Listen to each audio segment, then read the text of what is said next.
বাংলাদেশের সফল ছাত্র আন্দোলন মণিপুরে রূপ নিয়েছে স্বাধীনতা আন্দোলনে। ভারতের মণিপুর আবারও রক্তাক্ত। উত্তর পূর্ব ভারতের এই গুরুত্বপূর্ণ রাজ্যে ফের প্রতিহিংসার আগুন জ্বলতে শুরু করেছে।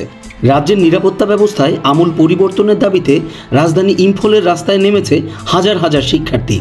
মুখে তাদের প্রতিবাদের স্লোগান, চোখে তাদের আন্দোলনের আগুন, যে আগুন সামাল দিতেই নাজেহাল নিরাপত্তা বাহিনীর সদস্যরা।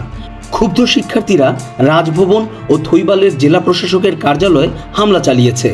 সামাজিক মাধ্যমে ভাইরাল হওয়া এক ভিডিওতে পুলিশের গাড়ি লক্ষ্য করে ছাত্রদের ধাওয়া দিতে দেখা যায়।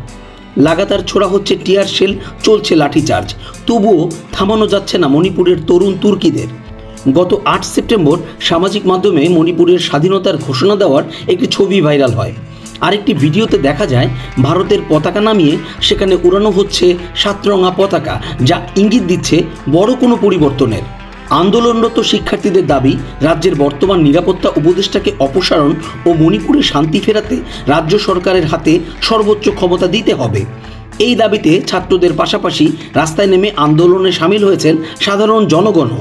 শুধু তাই নয়, মশাল হাতে রাস্তায় নেমে আসেন হাজার হাজার নারী। এমন পরিস্থিতিতে 5 দিনের জন্য ইন্টারনেট পরিষেবা বন্ধ করে দেওয়া হয়েছে। 15 সেপ্টেম্বর পর্যন্ত সেখানে পরিষেবা বন্ধের বিজ্ঞপ্তি জারি করেছে স্বরাষ্ট্র দপ্তর। এছাড়াও 3 জেলা পূর্ব ইম্ফল, পশ্চিম ইম্ফল ও থৈবালে জারি কারফিউ। এদিকে দেশটির এক সাবেক সেনা সদস্যকে পিটিয়ে হত্যা করা হয়েছে।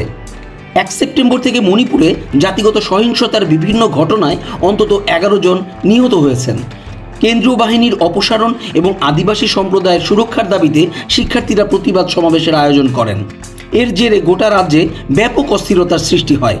বাংলাদেশ ও শ্রীলঙ্কায় ফ্যাসিবাদী এবং অপসারণের বিরুদ্ধে সফল হওয়া আন্দোলন এখন সাহস যোগাচ্ছে পাকিস্তান আর 7 সিস্টার্সকে।